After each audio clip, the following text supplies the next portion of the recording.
Assalamualaikum warahmatullahi wabarakatuh. Pada video kali ini kita akan bahas mengenai materi akar-akar demokrasi di Indonesia dan perkembangannya pada masa kini. Untuk materi ini bisa kalian dapatkan ketika kalian duduk di kelas 11 untuk mata pelajaran sejarah peminatan. Mari langsung saja kita bahas materi secara ringkas, lugas, dan semoga jelas. Pertama kita bahas adalah mengenai pengertian demokrasi. Sebenarnya apa sih demokrasi itu? Dari segi etimologi, itu demokrasi berasal dari bahasa Yunani, yakni dari kata demos dan kratos. Demos berarti rakyat, sedangkan kratos berarti pemerintahan. Menurut Abraham Lincoln, ini merupakan Abraham Lincoln menyatakan bahwa demokrasi adalah pemerintahan dari rakyat, oleh dan untuk rakyat. Banyak sekali para tokoh membahas mengenai pengertian dari demokrasi, nanti kalian bisa mencarinya dari berbagai sumber yang lain. Selanjutnya, adapun ciri pemerintahan demokrasi, yang pertama keterlibatan warga dalam pengambilan keputusan, kedua adanya perlindungan hak asasi manusia, ketiga lembaga kehakiman dan peradilan yang bersifat independen, artinya tidak memihak, kemudian yang keempat kebebasan dan kemerdekaan bagi seluruh warga, dan yang kelima adanya pers yang bebas untuk menyampaikan informasi, dan yang keenam adanya pemilihan umum. Yang nomor 7 adalah pengakuan terhadap keragaman. Ini merupakan pengertian demokrasi dan ciri-ciri dari demokrasi. Selanjutnya adalah sejarah munculnya demokrasi. Ada berbagai peristiwa penting terkait munculnya demokrasi. Yang pertama adalah pada abad ke-5 sebelum Masehi, yakni demokrasi itu sudah diterapkan oleh Solon di Polis Athena, salah satu polis dari peradaban Yunani kuno. Nah, pada masa Polis Athena ini sudah mengenal sistem ostracisme atau sistem pecahan periuk, yakni jika rakyat mengumpulkan pecahan periuk sebesar 1/5 jumlah penduduk, maka seorang raja dinyatakan tirani dan kemudian dibuang ke hutan selama 5 tahun. Jika sudah dapat mengubah sikapnya, ia kemudian dikembalikan lagi sebagai raja di Athena. Ini awal mula dari munculnya demokrasi. Peristiwa lainnya yang berkaitan dengan munculnya demokrasi adalah adanya Magna Carta. Ini terjadi pada tanggal 15 Juni 1215 di Inggris, dikarenakan adanya tuntutan publik yang menginginkan kebebasan. Ini Magna Carta itu meniadakan kekuasaan absolut raja. Selain itu, isi lain dari Magna Carta adalah hak asasi manusia. Revolusi Amerika ini mengedepankan hak asasi manusia atau Bill of Rights, kemudian berkembangnya paham liberalisme atau kebebasan. Kemudian terjadi revolusi Prancis. Ini dalam revolusi Prancis menghasilkan ini pembagian kekuasaan. Ada tokoh yang namanya Montesquieu itu mencetuskan yang namanya trias politika, bahwa kekuasaan itu harus dipisahkan. Montesquieu menyebutkan ada 3 kekuasaan, yakni eksekutif, legislatif, dan yudikatif. Eksekutif itu yang menjalankan perundang-undangan, legislatif itu yang membuat, dan yudikatif yang mengawasi. Ini merupakan sejarah munculnya demokrasi di dunia. Selanjutnya, adapun macam-macam demokrasi berdasarkan penyaluran kehendak rakyat itu terdapat 2. Yang pertama adalah demokrasi langsung, artinya pendapat masyarakat itu langsung disampaikan dalam sebuah forum terbuka atau sejenisnya. Nah, di sini masyarakat dapat langsung menyetujui atau tidak menyetujui keputusan politis yang akan diambil. Selanjutnya, yang kedua ada namanya demokrasi tidak langsung. Dalam hal ini adalah mengandalkan perwakilan-perwakilan yang nantinya akan memilih, menolak, dan menanggapi kebijakan politik yang diambil. Jadi ini demokrasinya melalui perwakilan, dipilih oleh rakyat untuk mewakili rakyat. Selanjutnya, berdasarkan hubungan antar kelengkapan negara, itu ada demokrasi perwakilan dengan sistem referendum.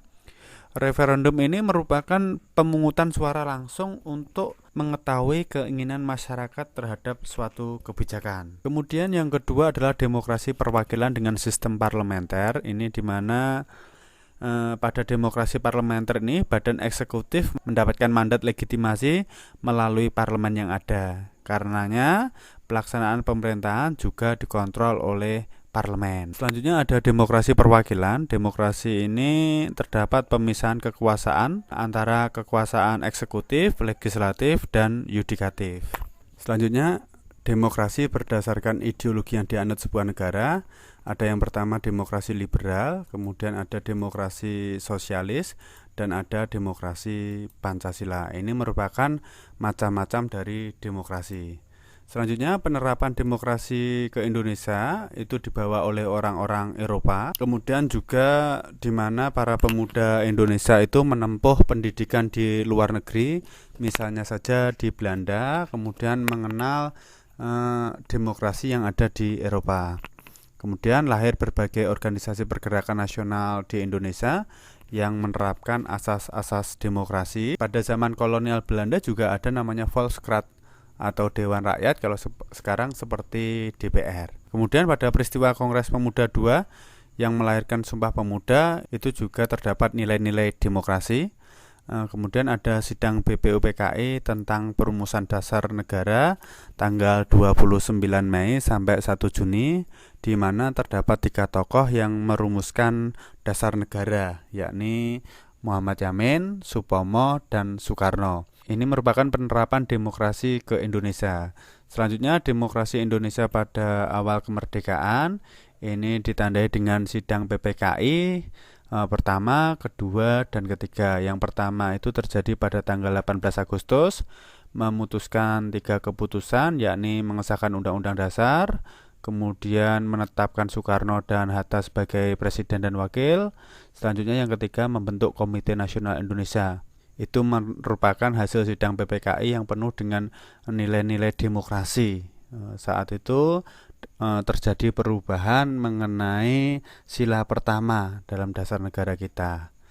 Kemudian sidang PPKI kedua itu memutuskan 2 keputusan, yakni membentuk kementerian dan menetapkan provinsi. Sedangkan sidang PPKI ketiga itu menghasilkan pembentukan PNI, pembentukan BKR, serta pembentukan Komite Nasional Indonesia Pusat dan Komite Nasional Indonesia Daerah. Peristiwa penting lainnya pada awal kemerdekaan itu dikeluarkanlah berbagai maklumat penting terkait demokrasi di Indonesia. Yang pertama adalah maklumat Wakil Presiden nomor X tanggal 16 Oktober yang berisikan perubahan KNIP menjadi lembaga legislatif, karena saat itu belum ada DPR dikarenakan belum dilaksanakan pemilu di Indonesia. Yang kedua adalah maklumat pemerintah tanggal 3 November 1945 tentang pembentukan partai-partai politik di Indonesia.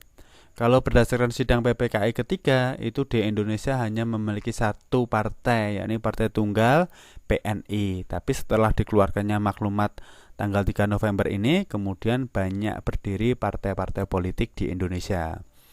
Kemudian maklumat pemerintah tanggal 14 November 1945 ini tentang perubahan sistem pemerintahan dari yang awalnya presidensil ke sistem parlementer. Sebagai Perdana Menteri pertama Indonesia adalah Sultan Syahrir, yang nanti jatuh akibat dianggap gagal dalam perundingan Linggarjati karena wilayah Indonesia hanya meliputi Jawa, Sumatera, dan Madura. Kemudian dilanjutkan oleh Amir Syarifuddin yang juga dianggap gagal karena menandatangani perjanjian Renville yang lebih merugikan Indonesia. Kemudian Perdana Menteri yang ketiga adalah DRS Muhammad Hatta. Pada masa awal kemerdekaan ini, bangsa Indonesia harus melakukan berbagai upaya dalam rangka mempertahankan kemerdekaan, karena saat itu Belanda atau Nica kembali lagi ke Indonesia. Kedatangan tentara sekutu atau AFNE yang datang ke Indonesia itu ternyata membawa pasukan Belanda. Nah, Belanda itu ingin menjajah kembali Indonesia. Terdapat berbagai bentuk perlawanan, baik itu secara militer maupun diplomasi yang dilakukan oleh Indonesia. Puncaknya adalah disepakatinya konferensi meja bundar, yang mana sejak tanggal 27 Desember 1949 Belanda meninggalkan wilayah Indonesia serta Belanda mengakui kedaulatan Indonesia. Berdasarkan KMB sendiri, bentuk Indonesia kemudian RIS yakni Republik Indonesia Serikat, yang terdiri dari 7 negara ini dan beberapa daerah otonom lainnya. Ini ada negara Republik Indonesia. Jadi saat RIS itu, RI itu merupakan negara bagian dari RIS. Soekarno sendiri menjabat sebagai presiden, sedangkan Perdana Menterinya DRS Muhammad Hatta. Undang-undang yang digunakan adalah UUD RIS. Akan tetapi RIS ini tidak berlangsung lama. Dari 27 Desember 1949 akhirnya kembali lagi ke bentuk Negara Kesatuan Republik Indonesia pada tanggal 17 Agustus 1950. Hal ini dikarenakan beberapa faktor, antara lain RIS itu merupakan upaya Belanda untuk memecah belah Indonesia. Terus kemudian di dalam kabinet RIS itu rata-rata merupakan tokoh yang menginginkan sistem unitaris atau persatuan daripada federalis. Pada masa RIS ini juga memunculkan berbagai pemberontakan, antara lain APRA di Bandung, Andiasis di Sulawesi, dan RMS di Maluku. Selanjutnya adalah periode demokrasi liberal, yakni tahun 1950 sampai 1959. Ini ketika Indonesia sudah kembali lagi ke bentuk NKRI. Undang-undang yang digunakan saat itu adalah UUD-S, Undang-Undang Dasar Sementara tahun 1950. Selanjutnya sistem pemerintahannya adalah parlementer. Di sini terdapat pemisahan kekuasaan antara kepala negara dengan kepala pemerintahan. Kepala negaranya dijabat oleh Presiden Soekarno, sedangkan kepala pemerintahan yang menjalankan pemerintahan dipegang oleh Perdana Menteri. Nah, dalam rentan waktu kurang lebih 9 tahun ini, pada masa demokrasi liberal, seringkali bergonta-ganti Perdana Menteri. Perdana Menteri pertama adalah Kabinet Natsir atau Muhammad Natsir. Ini keberhasilannya adalah Indonesia masuk menjadi anggota PBB. Kemudian ada Kabinet Sukiman, Kabinet Wilopo, Kabinet Ali Sastroamidjojo. Ini berhasil menyelenggarakan konferensi Asia Afrika. Terus ada Kabinet Burhanuddin Harahap, berhasil melaksanakan pemilu 1955. Kemudian Kabinet Ali Sastroamidjojo lagi. Dan yang terakhir adalah Kabinet Juanda. Pada demokrasi liberal ini untuk pertama kalinya bangsa Indonesia melaksanakan pemilu, yakni pada tahun 1955, yaitu pada masa Kabinet Burhanuddin Harahap ini. Nah, pemilu itu memilih dua. Yang pertama tanggal 29 September 1955 itu untuk memilih anggota DPR. Kemudian tanggal 15 Desember itu untuk memilih anggota konstituante. Nah, konstituante inilah yang nanti merupakan badan khusus untuk membuat undang-undang dasar. Kemudian pada masa ini muncul berbagai ancaman disintegrasi, antara lain DITII dan PRRI Permesta. Demokrasi liberal akhirnya berakhir setelah dikeluarkannya dekret presiden pada tanggal 5 Juli 1959. Hal ini dikarenakan pada saat itu negara dalam kondisi kacau akibat sering terjadinya pergantian kabinet dan juga konstituante gagal dalam membuat undang-undang. Makanya Presiden Soekarno kemudian mengeluarkan yang namanya Dekret Presiden 5 Juli 1959 yang intinya adalah kembali menggunakan UUD 1945. Nah, periode setelah Dekret Presiden itu disebut sebagai demokrasi terpimpin. Dalam konsepnya itu sebenarnya demokrasi yang dipimpin oleh sila keempat, kerakyatan yang dipimpin oleh hikmat kebijaksanaan dalam permusyawaratan perwakilan. Tapi nanti pada prakteknya mengalami banyak penyimpangan. Di sini Presiden Soekarno membentuk kabinet kerja, kemudian Manipol Usdek yang merupakan ide dari Presiden Soekarno dijadikan sebagai GBHN. Manipol Usdek ini manifesto politik yang terdiri dari UUD 1945, Sosialisme Indonesia, Demokrasi Terpimpin, Ekonomi Terpimpin, dan Kepribadian Indonesia. Terdapat 3 kekuatan utama pada masa demokrasi terpimpin, yakni Presiden Soekarno, TNI AD, dan PKI. Pada masa demokrasi terpimpin ini, Presiden Soekarno menerapkan politik mercusuar. Indonesia harus terlihat luar biasa di mata dunia internasional. Nanti tahun 1962, Indonesia menjadi tuan rumah Asian Games. dan juga membangun proyek-proyek besar seperti Masjid Istiqlal, Monas, Bundaran HI, Hotel Indonesia, dan lain sebagainya. Tadi sudah kita singgung mengenai penyimpangan terhadap undang-undang pada masa demokrasi terpimpin, antara lain pengangkatan presiden seumur hidup, kemudian pembubaran DPR hasil pemilu. Nah, pada masa ini DPR yang seharusnya pada saat itu kekuasaannya lebih tinggi daripada eksekutif dibubarkan oleh Presiden Soekarno. Gara-gara DPR pada saat itu menolak yang namanya Rancangan Anggaran Pendapatan Belanja Negara tahun 1960. Sebagai gantinya, Presiden Soekarno membentuk DPR baru namanya DPR Gotong Royong atau DPR GR, yang mana anggotanya yang menunjuk adalah Presiden Soekarno, yang berlandaskan nanti harus Nasakom, nasionalis, agama, dan komunis. Selanjutnya ada rangkap jabatan antara menteri dan MPRS, kekuatan presiden yang melebihi dari undang-undang, dan politik luar negerinya lebih condong ke blok timur. Karena hal ini dilatar belakangi blok barat itu tidak mau membantu Indonesia dalam rangka mengembalikan Irian Barat ke Indonesia. Dan juga pada saat itu Indonesia sedang melakukan politik konfrontasi dengan Malaysia. Pada masa demokrasi terpimpin ini Indonesia sempat keluar dari PBB dikarenakan Malaysia diangkat menjadi anggota Dewan Keamanan tidak tetap PBB. Demokrasi terpimpin akhirnya mengalami kemunduran dikarenakan terjadinya peristiwa G30 SPKI, yang mana popularitas dari Presiden Soekarno itu semakin menurun hingga akhirnya terjadi demo besar di Jakarta yang terkenal dengan nama Tritura tuntutannya. Kemudian Presiden Soekarno mengeluarkan Super Semar yang diserahkan kepada Soeharto. Selanjutnya demokrasi pada masa Orde Baru dari tahun 1966 sampai 1998 ini diterapkan yang namanya demokrasi Pancasila yang berdasarkan pada Pancasila. Diterapkan juga pembangunan 5 tahun atau pelita. Nah, pada masa Orde Baru ini berhasil melaksanakan pemilu secara berkala, yakni dari tahun 1971, 1977, 1982, 1987, 1992, dan yang terakhir adalah 1997. Pada tahun 1973, Presiden Soeharto kemudian melakukan penyederhanaan partai politik, yang mana pada pemilu 71 itu diikuti oleh 10 kontestan, yakni Partai Katolik, Partai Syariat Islam Indonesia, Partai Nahdlatul Ulama, Partai Muslimin Indonesia atau Parmusi, ada Golongan Karya, Partai Kristen Indonesia, Partai Musyawarah Rakyat Banyak atau Partai Murba, Partai Nasional Indonesia PNI, Partai Perti, dan juga Ikatan Pendukung Kemerdekaan Indonesia.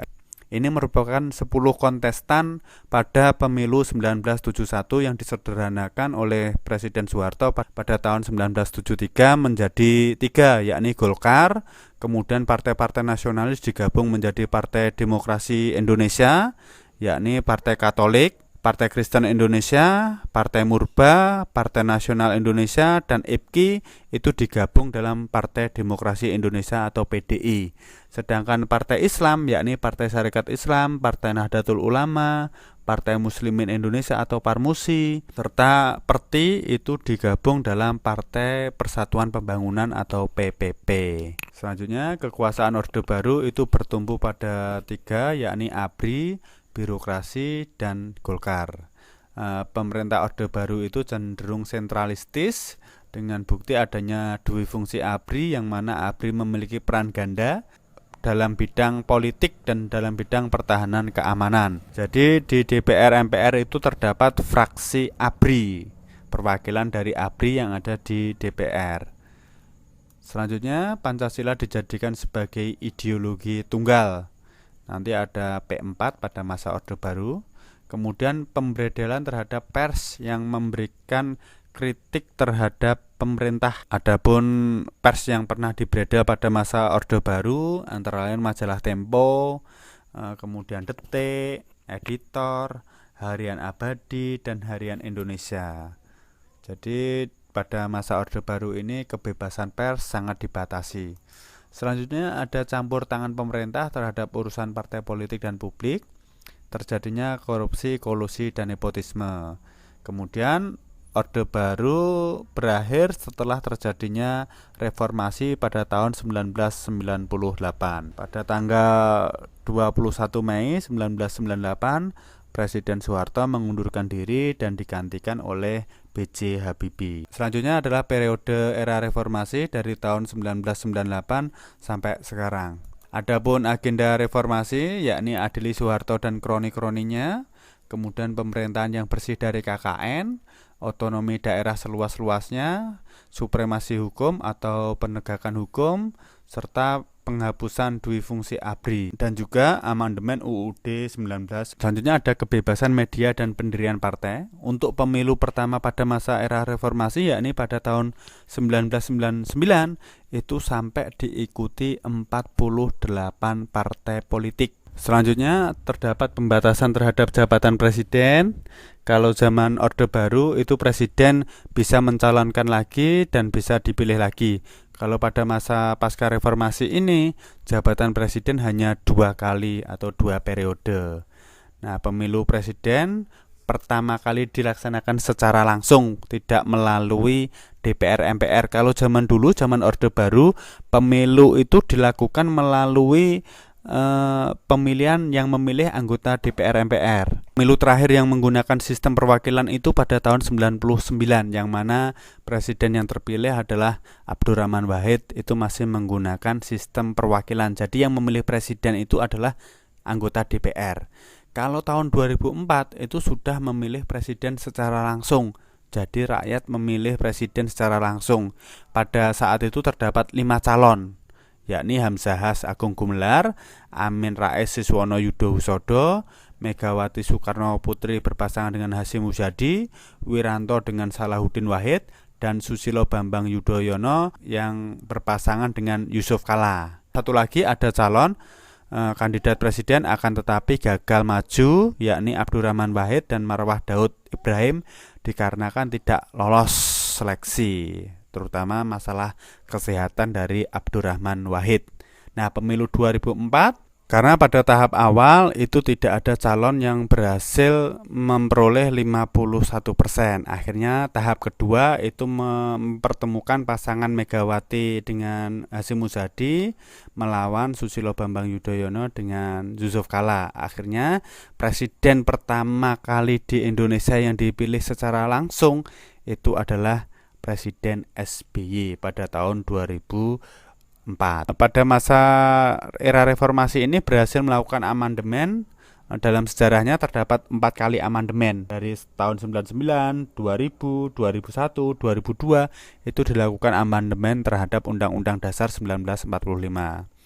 Serta dalam rangka untuk memberantas korupsi, makanya pada masa era Presiden Megawati dibentuklah KPK atau Komisi Pemberantasan Korupsi. Untuk pemilu yang terbaru pada tahun 2019 itu aturannya baru, yang mana pemilihan anggota DPR, kemudian DPD, DPRD tingkat 1, DPRD tingkat 2, serta presiden dan wakil presiden dilaksanakan serentak dalam 1 hari.